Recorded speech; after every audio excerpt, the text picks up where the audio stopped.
పార్టీని సంస్థాగతంగా బలోపేతం చేసేందుకు కసరత్తు చేస్తున్న తెలుగుదేశం అధ్యక్షుడు చంద్రబాబు నాయుడు కొద్దిసేపటి క్రితం కొత్త కార్యవర్గంతో ప్రమాణం చేయించారు. ఉపాధ్యక్షుడిగా హరీశ్వర రెడ్డి, అధికార ప్రతినిధిగా నన్నపనేని, తెలుగు మహిళా అధ్యక్షురాలిగా సీతా దయాకర్ రెడ్డి సహా మరికొంతమంది ప్రమాణం చేయాల్సి ఉండగా వీరు ఈ కార్యక్రమానికి హాజరు కాలేదు. పార్లమెంటు నియోజకవర్గ బాధ్యతలను త్రిసభ్య కమిటీలకు అప్పగించాలని నిర్ణయించారు. ఈ త్రిసభ్య కమిటీ సభ్యులు నియోజకవర్గ పరిధిలోని పార్టీ పనితీరు, కార్యకర్తల సమస్యలు తెలుసుకుని సభ్యత్వ నమోదుపై దృష్టి పెట్టనుంది. త్వరలో జరగనున్న గ్రేటర్ ఎన్నికల్లో గెలుపు కోసం 24 నియోజకవర్గాల పరిధిలోని నాయకులతో సమావేశం ఏర్పాటు చేయనున్నారు. ఈ ఎన్నికల అనంతరం చంద్రబాబు రాష్ట్రంలోని అన్ని నియోజకవర్గాల్లో పర్యటిస్తారు.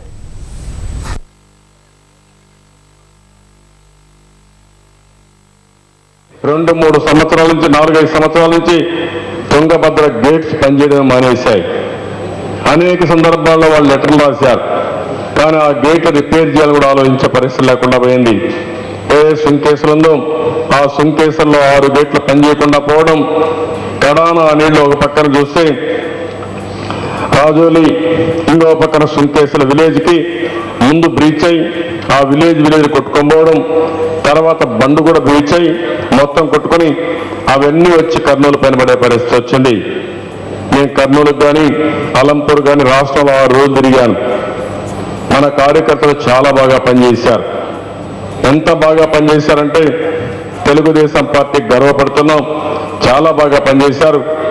ఏదైనా ఒక రాజకీయ పార్టీ కార్యకర్తలు బాగా పనిచేశారంటే అది మొదటి స్థానంలో తెలుగుదేశం పార్టీ ఉంది. దీనికి గర్వించదగ్గ విషయం.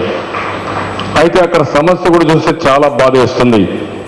నేను చాలా కరువులు చూశాను, లేకపోతే చాలా వరదలు కానీ తుఫాన్లు చూశాం. నేను కూడా హ్యాండిల్ చేశాను. ఈస్ట్ గోదావరి, వెస్ట్ గోదావరి అయితే 96-97 ప్రాంతంలో హరికేన్ వచ్చింది. అది కూడా తుఫాను కాదు, సైక్లోన్ కాదు, హరికేన్ వచ్చింది. ఆ హరికేన్ దెబ్బతో ఆ 2 జిల్లాలైతే మొత్తం రోడ్లు కానీ, కరెంటు కానీ, త్రాగునీరు కానీ ఏమీ లేకుండా మొత్తం డార్క్నెస్ వచ్చేసి చాలా భయంకరమైన సిచ్యువేషన్ వచ్చింది. ఆ రోజు మనం దాన్ని చాలా సమర్థవంతంగా హ్యాండిల్ చేశాం. ఎంత బాగా అంటే ఒక్కటి గుర్తుపెట్టుకోవాల్సిన అవసరం ఉంది. ప్రజలకు ఎప్పుడైతే సమస్యలు ఇలాంటి తుఫాను కానీ, వరదలు కానీ, కరువు కానీ ఎవరి చేతుల్లో ఉండదు. కానీ ముందు జాగ్రత్త తీసుకుంటే ప్రజల ఇబ్బందులు తగ్గించే అవకాశం ఉంటుంది. ఆ రోజు తుఫాన్లో మనం అదే చేయగలిగాం. ఒకసారి హరికేన్ వచ్చిన తర్వాత ఎంత ఎఫెక్టివ్గా పనిచేయాలంత ఎఫెక్టివ్గా పనిచేసి అన్ని విధాల ముందుకు పోయి ప్రజల్ని కొంతవరకు రక్షించగలిగాం, వాళ్ళ సమస్యలు తగ్గించగలిగాం. ఈరోజు మీరు చూస్తే ఇక్కడ చూస్తే చాలా బాధాకరం. నేను కర్నూలుకి వెళ్ళాను, అలంపూర్కి వెళ్ళాం. ఫస్ట్ అలంపూర్కి వెళ్ళాం. ఒక చిన్న పంచాయతీ, అది 4000 కుటుంబాలు ఉంటాయి.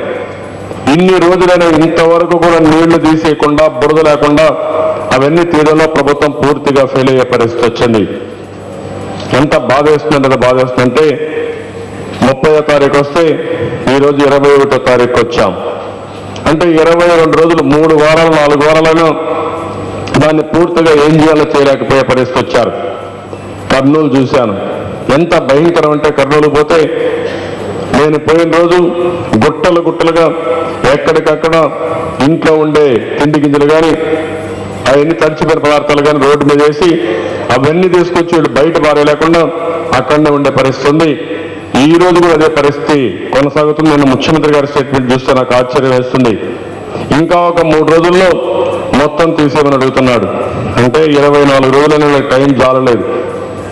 నాకు అర్థం కావడం లేదు. ఎంత భయంకరమైన వాతావరణం అంటే నరకం అంటే తెలియదేమో కానీ కర్నూలులో కానీ ఈ వర్షాల్లో పడిన వరద బాధితులు నరకానికంటే భయంకరమైనటువంటి సమస్యలు ఫేస్ చేసే పరిస్థితికి వచ్చారు. అక్కడ తాగడానికి నీళ్లు లేవు, తినడానికి తిండి లేదు, ఇంట్లో ఏది పట్టుకున్నాం మట్టి తప్ప ఇంకోటి కనపడే పరిస్థితి. పడుకోవాలంటే కూడా ఇంట్లో పడుకునే పరిస్థితి లేదు.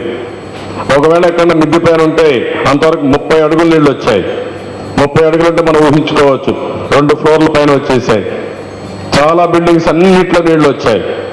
కడాన వాళ్ళు పడుకోవాలంటే మిద్ది పైన పడుకోవాలన్నా ఆ ఇంట్లో దోమలు, కరెంటు లేదు, చాలా భయంకరమైన పరిస్థితి. ఇంటి ముందనే కలేబరాలు.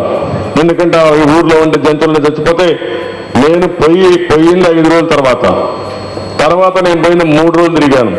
3వ రోజు పోతే పైనుంచి ఒక ఆయన చూపించి మీ ముందరే చూడండి కళేవరం ఉంది, ఇది మా పరిస్థితి అంటే ఏం చెప్పాలో దిక్కుదేలిన పరిస్థితి.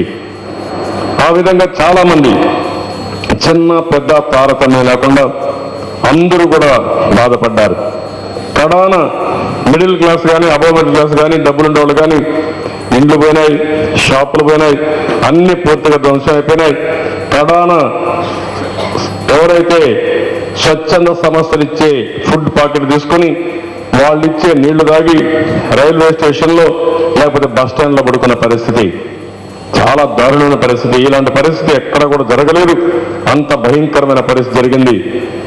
అయితే ప్రభుత్వం మాత్రం ఈ కార్యక్రమాన్ని ఇచ్చేయడం కోసం మంత్రులు బాధ్యతతో ప్రవర్తించలేదు, వాళ్ళు పోయే పరిస్థితులు లేరు, వాళ్ళ బాధలు తగ్గించే పరిస్థితులు లేరు.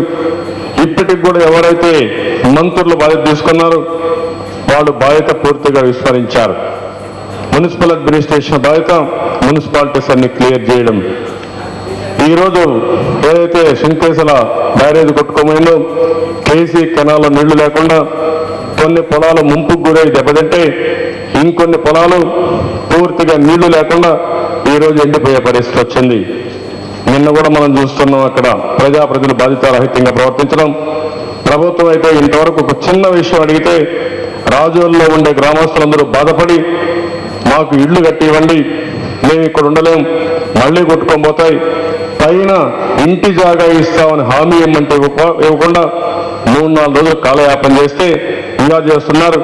దానివల్ల అక్కడ గ్రామస్తులందరూ కోపం వచ్చి మీరు అది చెప్పే వరకు, అది చేసే వరకు మేము కట్టినమని చెప్పి అడ్డం పడితే కనీసం యాక్షన్ తీసుకోలేని పరిస్థితి.